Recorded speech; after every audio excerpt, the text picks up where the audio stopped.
అంటే మీరు బిగ్ బాస్లో నుంచి వచ్చిన తర్వాత అదే మైండ్ సెట్లో ఉన్నారన్నారు కదా, మైండ్ సెట్ నుంచి బయటకు వచ్చి ఎస్ అండి, బయటకు వచ్చేసా బిగ్ బాస్ నుంచి కంప్లీట్గా.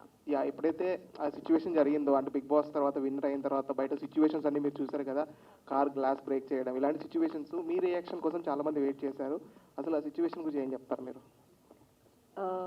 ఫస్ట్ ఆఫ్ ఆల్ అలా చేయడమే రాంగ్. ఇంకోటి ఏంటంటే వేరే వాళ్ళు కార్కి బ్రేక్ చేసిన తర్వాత అక్కడ ఇది శోభా శెట్టి కార్ని ఇలా చేశారు, ఇలా సఫర్ అవుతున్నారు అనేసి ఇన్స్టాలో పెట్టడం వల్ల బెంగళూరులో ఉన్న నా ఫ్యామిలీ చూసి నైట్కి నైట్ కాల్ చేసి వాళ్ళు చాలా సఫర్ అవుతున్నారండి. మీరు ఈజీగా చేసేస్తున్నారు, అదే ప్రతి ఒక్కరు చెప్తున్నారు, మాకంటూ ఒక ఫ్యామిలీ ఉంది, మా ఇంట్లో కూడా పేరెంట్స్ ఉన్నారు, వాళ్ళు చాలా సఫర్ అవుతున్నారు. We are respect. ఒకవేళ మీరు మాకు అభిమానం చూపిస్తే నిజంగా వీఆర్ గ్రేట్ఫుల్ అండి. అంతకిన్నా ఎక్కువ మాకేం వద్దు. నిజంగా మేము కూడా అంతే అభిమానిస్తాము మిమ్మల్ని.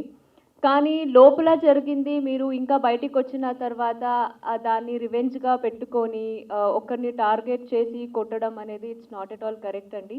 ప్లీజ్, ఎవరైతే చేశారో మీకే చెప్తున్నాను, దయచేసి అర్థం చేసుకోండి. మాకంటూ ఫ్యామిలీ ఉంది, మనం మాత్రమే కాదు ఫ్యామిలీ కూడా సఫర్ అవుతారు. ఏది చేసినా సరే చూసుకొని చేయండి.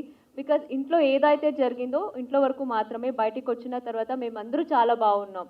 అక్కడ మీరు ఏదైతే చూస్తారో కొన్ని ఫైట్స్ అవన్నీ ఓన్లీ అక్కడి వరకే. బయటకు వచ్చిన తర్వాత మేమందరూ చాలా బాగున్నాం. ప్లీజ్ అది అర్థం చేసుకోండి. నెక్స్ట్ టైం ఎవరికి ఇలా చేయకండి, అంతే.